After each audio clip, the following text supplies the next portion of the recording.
You're all set and ready to go.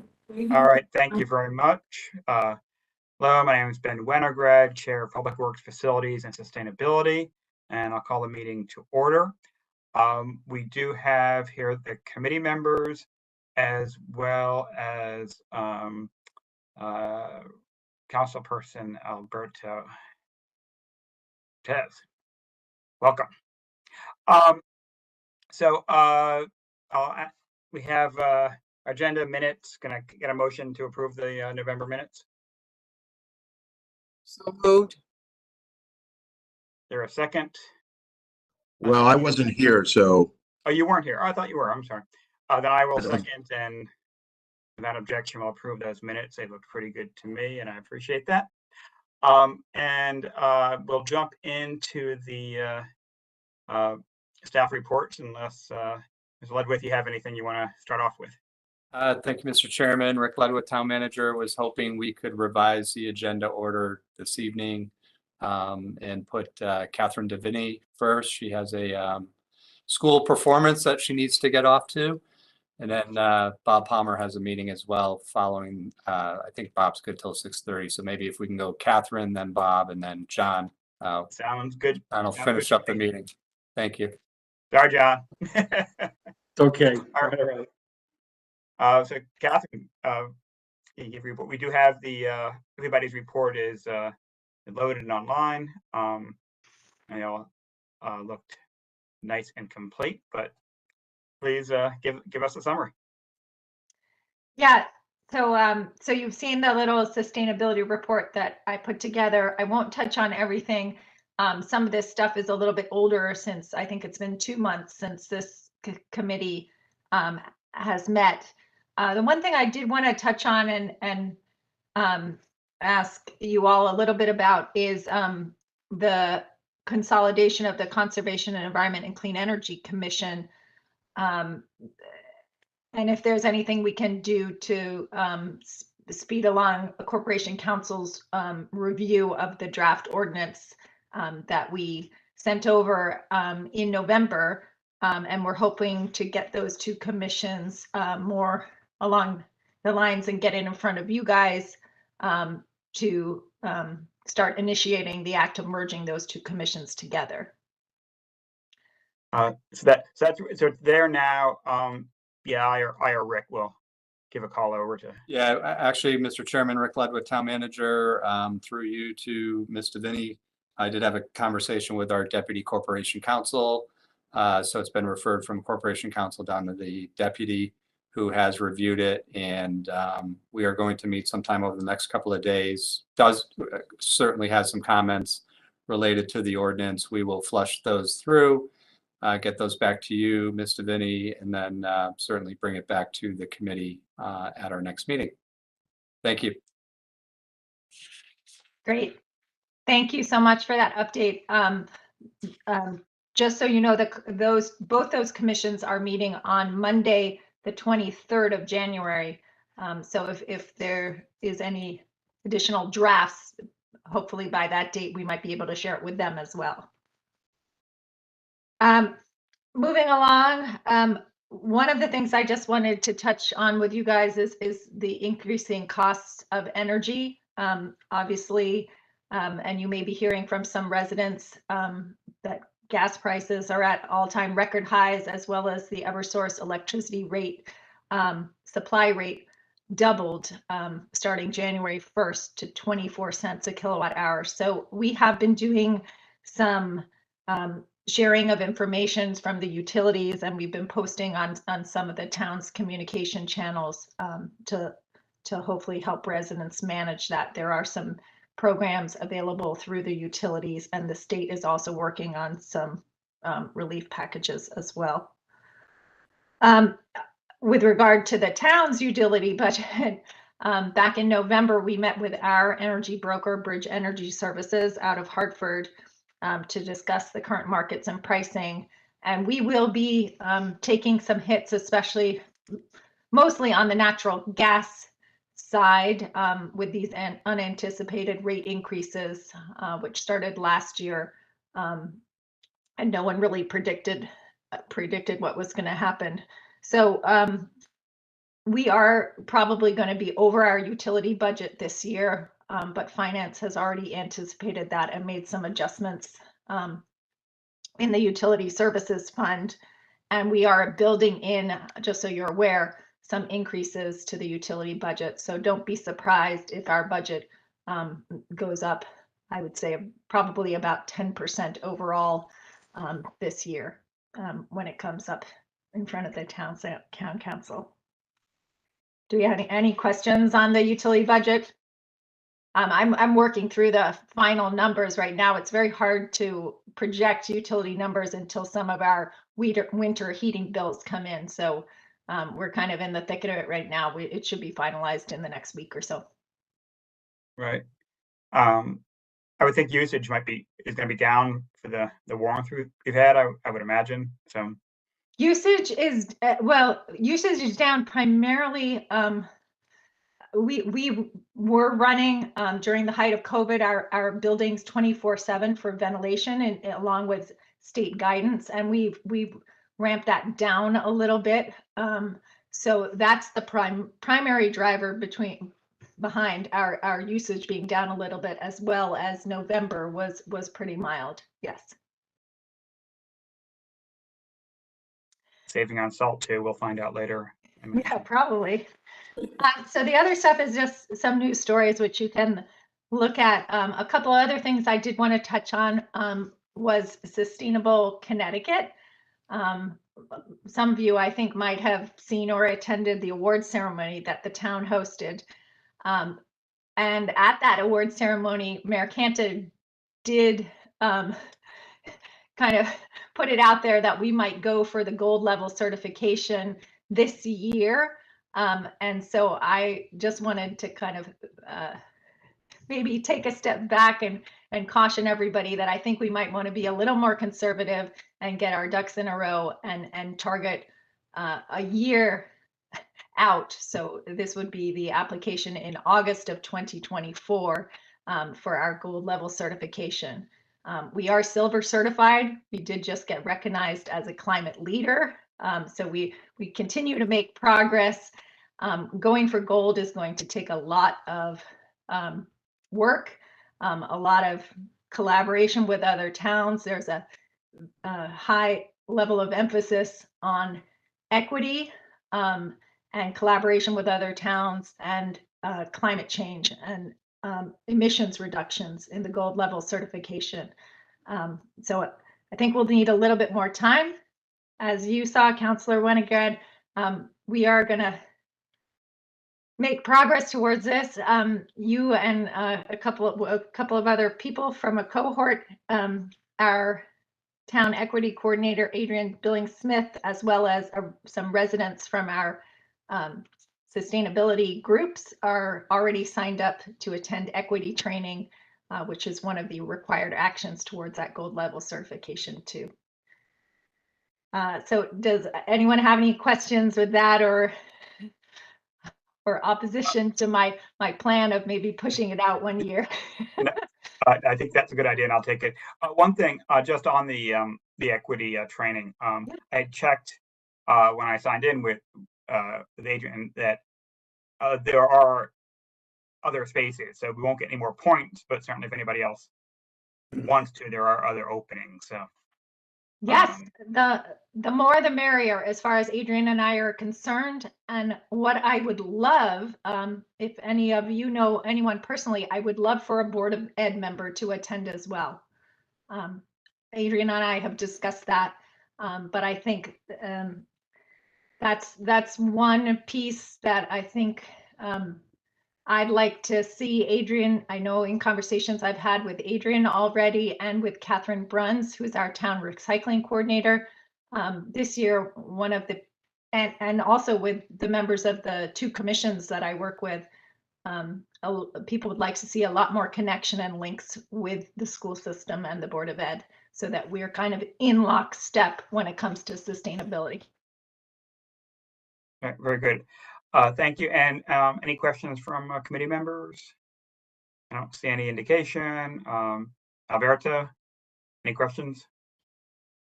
Okay, thank you very much. Well, I'll go enjoy your school function. Thanks. And thank you for your report and, as always, your work. Bob, you are up next. Thank you, Mr. Chairman. Bob Palmer, Director of Plant and Facility Services. So overall, our buildings continue to operate well. We have had some minor issues. The boiler at Fire Station 5 have been giving us problems this fall, and it kind of continued into early winter. We had a series of problems where we couldn't get parts and the manufacturer. So bottom line is we did get it up and running, though the fire chief was not quite. It's a 6-year-old boiler, higher efficiency condensing boiler. So it is kind of state of the art. It's not that old, but the fire chief called the manufacturer and complained, and they agreed to replace it, even though it's out of warranty. So, so that was a pretty good story. The windstorm on December 23rd, that was that very warm day where the wind came through, and we actually closed schools that morning because of the high winds and power losses.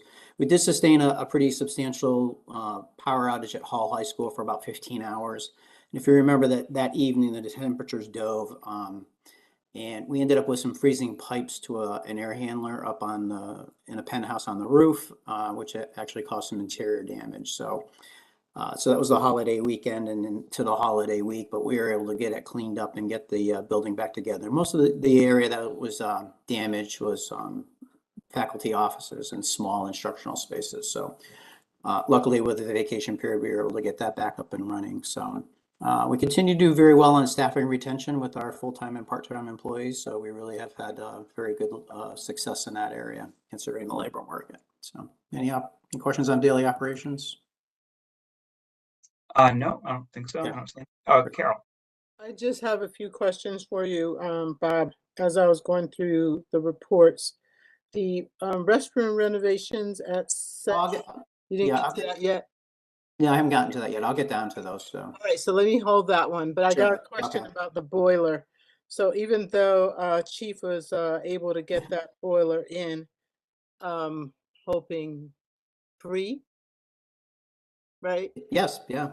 Great. We Yeah. would have had to pay for that. I'm just curious, what would the cost be for the part and the labor for that size boiler?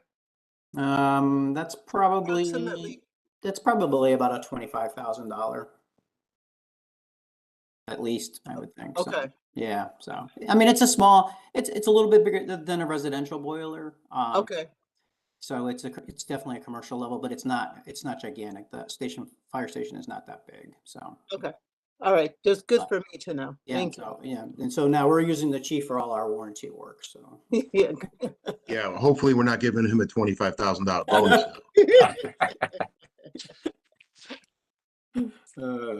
Let's see. So the new Elmwood Community Center. So the architect has wrapped up their work on the feasibility phase of this project.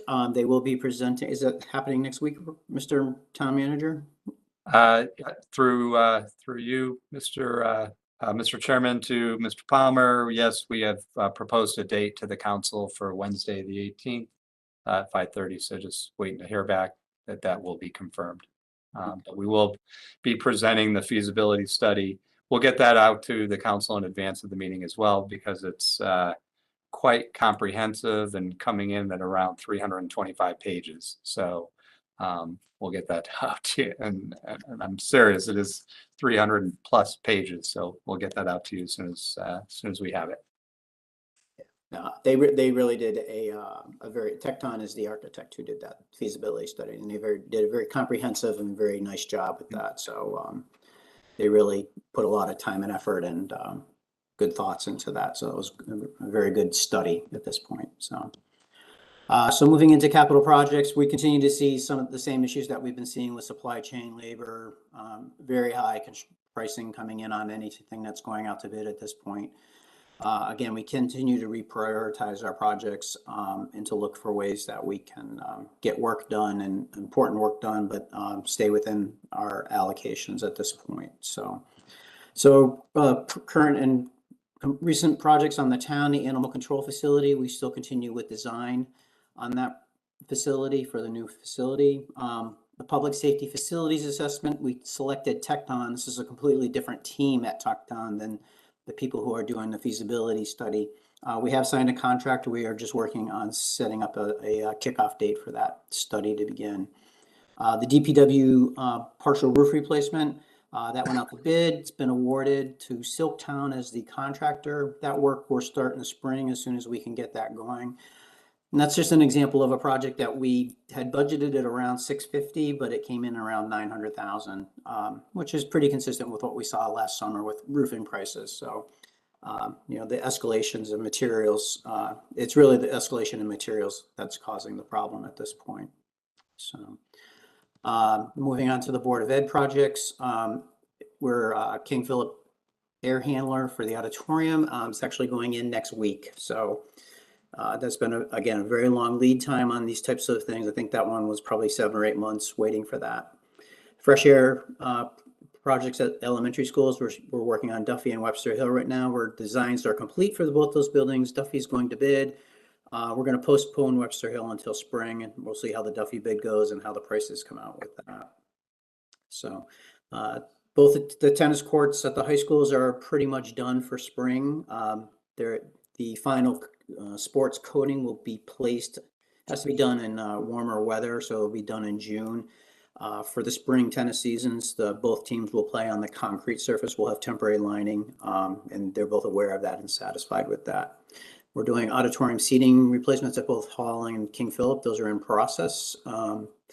We have planned flooring replacements next summer at King Philip and Norfolk, the Norfolk gym, especially as it's an old asbestos tile floor in the gymnasium there. So we'll get in there. We're going to put in some type of a play surface in there. We're not exactly sure at this point, but that'll happen this summer.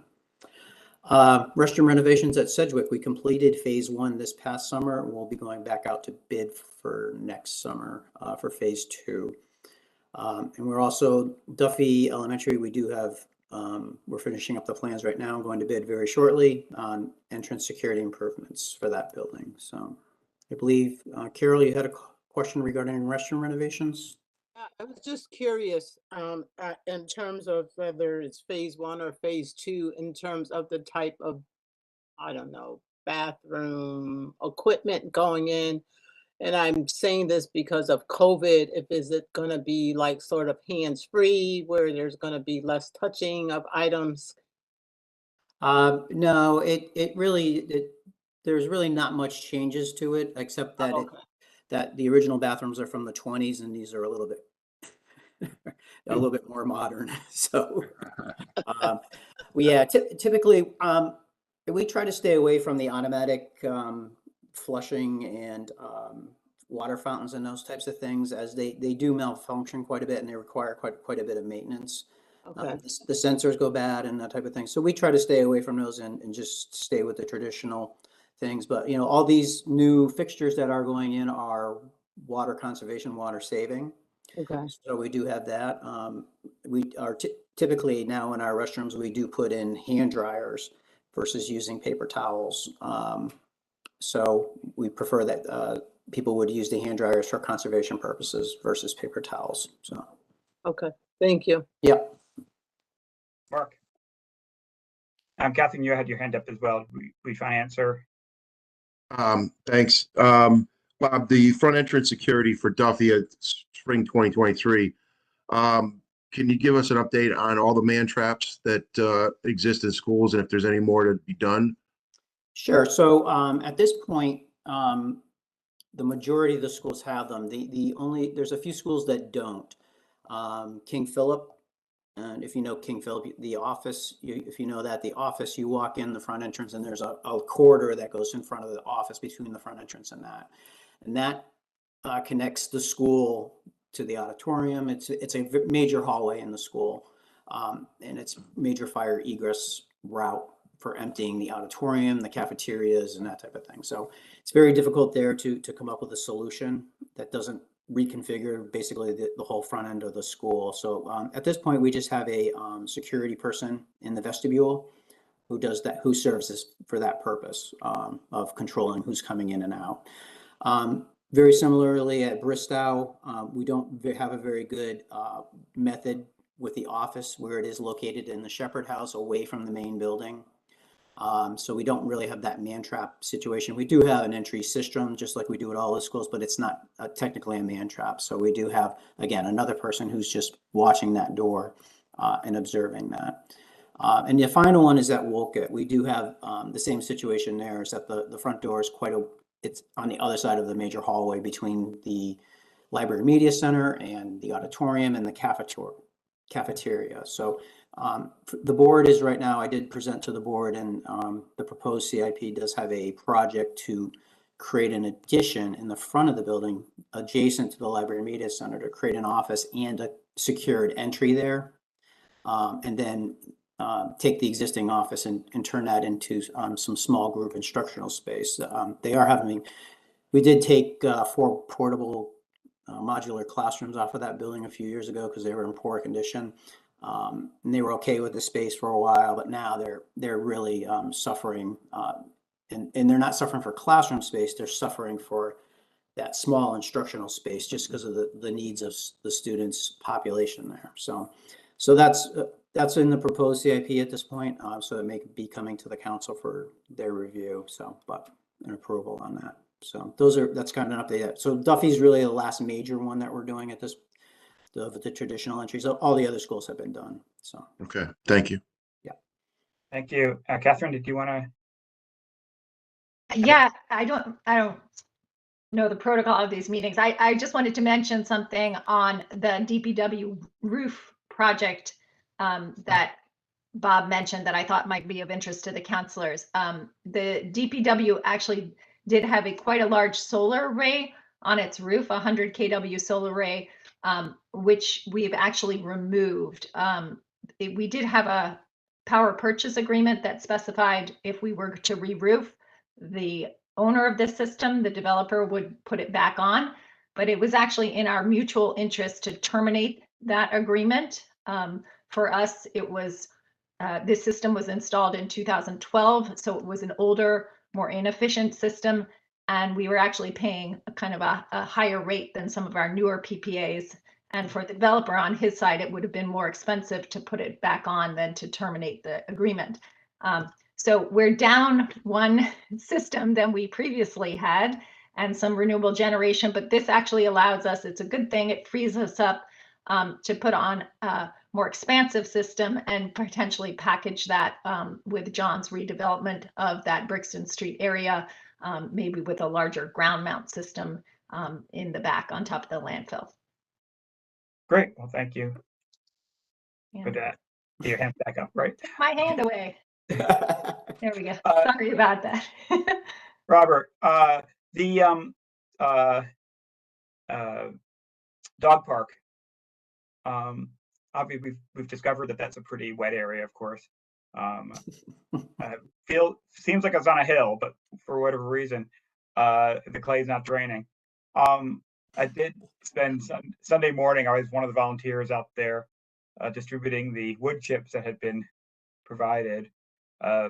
Took a while, but they could use more. And I think that there might be some effort by the group to get private donations because it's easy enough for the tree people to put another pile there for distribution. But I don't know whether or not that should go through you guys, whether we can do it as well. Because I think the volunteers are willing to put it out there and get more wood chips on that field. But we got some coverage, but it's not enough. Are there any issues with that happening, or? John? Through the chair, Ben, John Phillips, Director of Public Works, there's no issues for us to deliver wood chips there. As we develop, we're constantly chipping with our own forestry work. Right. It's just a matter of just somebody, gotta forget the chairperson of the Dog Coalition. He usually emails me. We usually pretty responsive at getting material out to him. Okay, As soon as he emails me. Can we make them bigger? The more volume? No, the chunks. Can they? Is there No, that's a pretty much cause and effect of the type of chipper we have. okay. So if we're going to find bigger chips, we'd have to find somebody with a less aggressive grinder. Okay. I think that they might continue the effort. They're still using it, but it's little messy. But thanks very much, and I appreciate having delivered that load to it. Yep. Did make, I think, a big contribution. I know everybody's appreciative of your efforts and keeping that going. So thank you. All right. If nothing else, no other questions to Palmer, we'll go to Public Works and John. All right, thank you. Again, through the chair, John Phillips, Director of Public Works. You have, tonight I've uploaded our monthly report.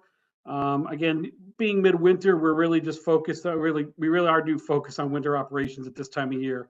All eyes are always on the weather forecast and making sure we have a clear understanding of the weather forecast, not only for the current day, but a few days out, and always with the one eye looking even further out so we can keep our preparations at top notch and equipment ready when needed. So we try to focus on jobs we can get done within a day or 48 hours. We don't like to go beyond that because then we might get exposed with open trenches or just work that's unfinished if snow and ice were to develop in our area. So, but that doesn't mean we're not busy. We're extremely busy, but we continue to maintain the infrastructure. And considering the winter we're having right now, the infrastructure is holding out very well. Our notables, if I can draw attention to our notables, yet year to date so far, for the winter to date, I should say, we've only managed one snow plowing event, which was back on December 11th. And then we had the wind and warm weather event that Bob talked about, the schools were power outages. That actually ended up turning into an ice event that evening where we had to do a full treatment of all town roads that evening to deal with black ice that did develop. But we anticipated it. All crews are ready. The guys did a great job, very efficiently, and and being the 23rd of December, going into Christmas Eve, a holiday weekend, the guys performed very well to get the job done, and we're proud to say we didn't have any recalls later on that night or going into the holiday weekend. We did very well there. We continue to meet with LEA, or AKA is a Larario Engineering, and we're trying to finalize our submissions for the transfer station that we're developing at the Brixton Street landfill. To date, we have submitted our paperwork for transferring the permitting to the town's name to permit the site, because currently sit with the current contractor, Supreme Forest, but they're scheduled to leave the site on March 31st. And we also have our application to DEEP for the approval process of officially capping and closing the landfill that the town owns. We did issue, if you recall, we issued an RFP for EVSEs, which is electric charging station infrastructure. We had that review. We reviewed 3 of the proposals. We had 6 overall proposals submitted. We reviewed the top 3, and we're proud to say we made a contract offer to Stantec, who's, if you're familiar with Stantec, they're also doing the infrastructure work in the center. This is, again, totally different team that specializes in municipal government, state level and local level electrification of their town. Specifically, we're looking for the EVSEs, which are the charging stations. They've got a deep depth knowledge nationwide, California, middle parts of the country, of already doing these plans for those communities. So we're excited about starting this process, get our kickoff meeting going, and we hope to move forward and actually starting to install a more comprehensive hardware system for having electric charging stations in key points in our town. Again, because of the weather, we're able to really be aggressive on our MS4 work, which again is a part of the federal government's EPA's Clean Water Act, where we have to maintain and clean our catch basins, make sure water lines flow properly, clean out all contaminants, whether it be organic or other, as well as continue to street sweep. We're in my 26 years, we've never swept streets in January, and we're out there sweeping streets because we can. So it's a great opportunity to continue to work in that effort. And noting the storm that we had on the 23rd of December, because of the high winds, there was a lot of wind debris, especially pine needle debris along the mountainside. We were able to get a good majority of the mountain reswept, and we received a lot of compliments and kudos for our response the week following Christmas to get out and clean up some of the streets that had that condition because of that storm. We're proud that we made a promotion of a long-term employee over 20 years town electrician in our traffic safety department, promoted him to manage our traffic safety division. I feel is an excellent choice with his institutional knowledge of our organization, his technical and tactical experience. He's got an important role, especially as we move forward in Vision Zero activities and monitoring and being really will head up a lot of the maintenance issues that will follow initiatives that we do out on our streets in terms of Vision Zero. And so Bob's the right person to be in that position. And obviously, Public Works was very active in supporting several major events through December, the holiday stroll, the Mitt and Run, and a very large and very successful Fire and Ice celebration on December 18th. Being in January, it's the end of our fourth quarter calendar year, so we report on our waste management materials. Again, waste management for our Public Works is a $5 million program, and the data speaks for itself as far as the tonnage, and that's what we have to date. Closing that out. It's not in the report, but notably, Catherine Bruns, our recycling coordinator, she continues to exceed expectations and really push the envelope on notification and education of our public. She has 72,000 touches on social media last month. She's really reaching out and making contact with people on how to recycle right, opportunities to divert. This past week, she participated in a statewide program highlighting our success in our school food waste diversion program. And school year to date, we've diverted over 10 tons of food waste out of our general solid waste. It's 10 times more food waste we've ever done before in that same time period. Really a credit to her. And right now she's looking to start the 7th school, Aiken School. She's working with Aiken School leadership. The principal's been very receptive to her program. So is the custodian staff, and we're confident, like the kids in all the other schools that we've touched, they're going to grasp it easily, and they're going to expect it, and they're going to look for it. And we're really transforming a next generation as far as waste management goes. But very proud of the work that Catherine Bruns does in that space. Again, typically per the request of the chair, there's our parking information, which is still, status quo. There might be a little glitch. I think there's a September commenter that should have been deleted out, but all the information is relative to December's closeouts. And on that, I'll pretty much open it for questions. I know, even though with the weather and everything, we're continuing to be very, very productive. Although we have a goal of 80% productivity rate, and that is a goal that we like to try to work towards. It's effective, and I think the guys really appreciate something to work towards, and we're very proud that we're able to come in the month of December with all the other distractions because of concentrating on snow and ice control and the holidays and stuff like that. We came in about 74% of our closeout rate of all work orders. Again, happy to take any questions. Great, thank you very much, John. I have a detailed one, but I'll open it up first. Anybody have any questions from the committee? Daryl.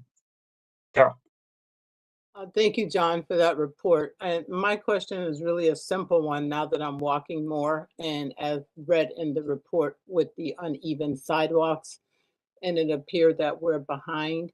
Can you just address that a little? I guess my curiosity is basically, how do we keep up with that? How do we evaluate? Because it would seem like a lot of sidewalks around town, but I'm curious in terms, I guess, when residents call in and complain, how do we as a staff able to address it, and based on all the other priorities that we may have before that? Okay, it's a great question. Might be a bit complicated to answer, but I'll do my best. Sidewalk issues go through our town engineering department, because that department is staffed with the sidewalk inspectors and the team that organizes the contractual services that primarily go out and repair our sidewalks. Obviously, being winter, it's very difficult to do sidewalk repairs because of weather, concrete, pouring it, things like that. But that doesn't stop the process. So the calls do come into Public Works. They come into our work, the department's work management system. But they do get emailed directly to the key people in the engineering department, so they have line of sight of the calls that are coming in. The sidewalk inspectors go out, evaluate, make a determination of priority based on all the other demands that we have when that's the sidewalk maintenance program. So if we spin ahead, or just let's imagine we're in season to fix sidewalks. Engineering department has a running annual contracts with sidewalk repair companies, and they obviously try to spread out the activity town-wide, but obviously you still got to keep an eye on the worst priority ones first and get those taken care of. But if we do come into a situation, and actually Public Works is getting better and better each year as we get more efficiency with better equipment, more advanced equipment, if there's an immediate need to take care of something, that work order can get diverted from the contractors and brought to our department, and then Public Works responds. We had a recent situation right near at the really beginning part of December. We did go out, weather permitting, was good for us. We replaced almost 70 feet of sidewalk on Fernbrook off of Fern Street. It was a great project. The sidewalk was severely deteriorated and needed immediate attention. And so we're able to address that quickly internally. Again, the contractors are already kind of suspended for the season, so it was a good spot. Again, weather was perfect for us to get in there and do it. So that's typically how it goes. The unfortunate part with sidewalks, and what you see in the report, it does drag our completion rate and the numbers, and you can see that a big number is assigned to engineering that is primarily sidewalks. For every one sidewalk we repair, we get two concerns of a new issue. It really works that way. The list continues to grow, and it grows faster than our ability to perform. We're hopeful long term, because of our advancements in public work and the initiative of Public Works, that we can continue to grow in that space, especially if we're able to continue to grow the department on the labor side. We'll be able to address those in a more efficient and effective manner. But right now, I think it's effective. It is recognized that we are behind the 8 ball on that, and that's just being honest with you. Thank you. And thank you for that clarification, because it's helpful for me to now know what the process is. Yep. But please, if you ever come across them, if you're walking more, the best way is online, because the work order gets already generated and it goes directly to the folks who need to see it and get it into the system and get it worked on. That's your fastest way, the most convenient way. All right. Thank you. Yep. Thank you. Catherine, you wanted to jump in? You're muted. You're still muted. And Harry, Catherine. Sorry, Catherine Davini, Energy Specialist. There are just a couple of items that overlap between John and my report, so I just wanted to give you a couple of updates. On the school's food waste, Aiken Elementary School actually started, so we're up to 7 schools. They started on Monday, and Catherine Brent says it was the best rollout yet. The school was fantastic, and it gets better and better each time she rolls out a program. So we're nearly up to half our schools. And along those lines, in preparation and anticipation of the DEEP grant we received to do the curbside food composting program, Catherine is also taking the time going down and visiting 2 communities, West Haven and Ansonia, who are also in that DEEP grant program. So she's educating herself and learning about their rollouts so that our rollout is going to be spectacular when we get to it as well. Thank you. And her offer, my last thing is on the school's food composting, her offer still stands. If any one of you would like to go visit a school, her contact information is at the top of my summary. Feel free to contact her. It is fascinating to visit a school and watch it in action. Thank you very much. And just on the pilot, the Morley School pilot area, the neighborhood pilot. What's the status of the RFP? Yep, we issued the RFP. We had a pre-bid meeting last week. Answers to those questions were due yesterday, I believe. And so all the answers have been given back by the contractors that have asked questions. And I believe it closes next week, and we'll evaluate the proposals and select a vendor. It's a key piece because we need a vendor in place before we can really start pulling all their other resources together and really decide on an actual kickoff date for the collection. Fantastic, thank you. And I just had one other question. The Isham Street garage, and I think I sent the photo to Rick. There was reserved parking on that first or second floor, depending on which entrance you come into. For someone other than the hotel, and there were cones marked off. Yep. And they were out there early, so they were in the morning for an event in the evening. So some people were parking in there and some weren't, depending on whether you cared about the cones and read the signs. But I'm curious what the policy is on reserving those spaces for other businesses. Yep, no, it's a great question, and we see it more often during the holiday season where major employers. This year we saw Pratt Whitney, we saw other large employers. They reserve parking for a holiday dinner, a company meal, a dinner that they might have reserved the restaurant. Again, in parking management, if you want the space to be available for a certain time, you have to take advanced action, or those spaces won't be available. They're prepaid in advance, so every one of those spaces coned off were paid for under the program, and they're reserved for, that special event to keep everybody crowded in one area. That way we have line of sight and enforcement control, knowing that everybody in there belongs in that space. They get tagged for the windows, and so the customer feels great because they get quick, easy convenience that they paid for, and it just makes their experience in visiting the center and using one of our fabulous restaurants for their holiday dinner. It just adds to the experience of making it trouble-free. Because again, in the holiday season, we have the parking, but it's busy. And so it just makes it a little bit more efficient for those special events. All right, thank you for that. So anybody have any other questions?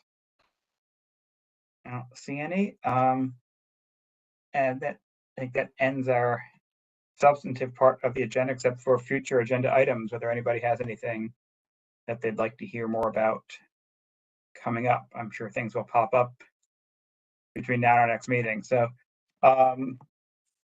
if nobody has anything, Mark, something you want to? I do have an alibi. I thought when we were talking about the minutes that the December meeting, I think, may have gotten canceled. I couldn't attend it anyway. Oh. So I was here in November. I just want to make that alibi clear. So There you go. for the minutes. Good job.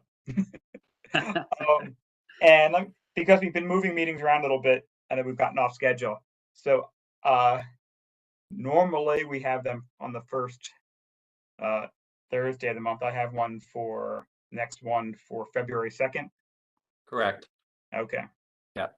And I don't see a problem with that. It is Groundhog's Day, but so for those who observed, you'll be excused, but otherwise, we'll see you then. But Thanks, you. everyone. guys. Have a good night. And everybody. Adjournment if there's no Night, objection. everybody. All right. Thank you very much, all. Good night.